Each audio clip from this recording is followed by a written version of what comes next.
medyo nahihiya ako actually. Pero, actually, dami ko nga rin nababasa sa Twitter. But, yeah. Wala naman tayong magagawa dun, guys. Like, yes, I'm aware. Aware po ako sa mga nangyayari.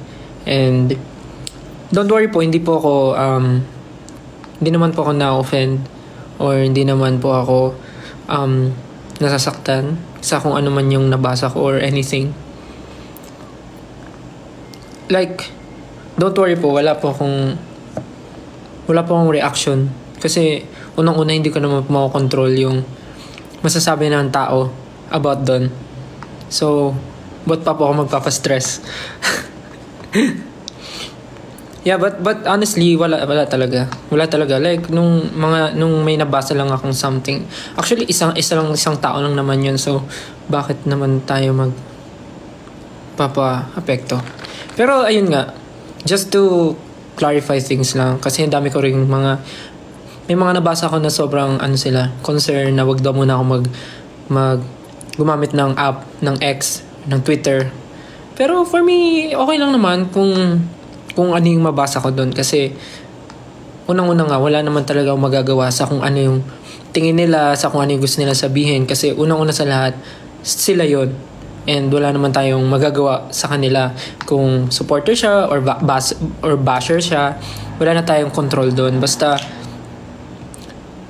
ayun nga, wag na lang natin patulan ng mga bagay-bagay. Basta happy tayo. Tsaka, ayun lang rin naman, parang masasabi ko lang din, para matapos na din naman, para wag nyo na lang rin patulan siguro.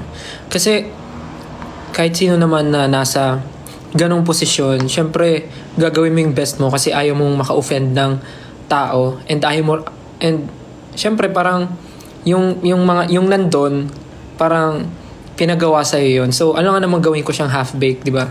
So, di ba? Kaya gagawin ko siya.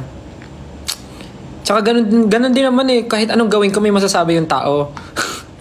Pagka inayos ko, masasabi. Pag hindi ko naman naayos, may masasabi din. Pagka nagkamali ako, may masasabi. Pag hindi ako nagkamali, may masasabi. So, at least yung gagawin ko, yung kung saan ako masaya and kung ano yung gagawin ko, yung proud ako sa ginawa ko and na-showcase ko kung ano talaga yung kaya kong gawin, di ba? So, nothing to worry about. Nothing to be,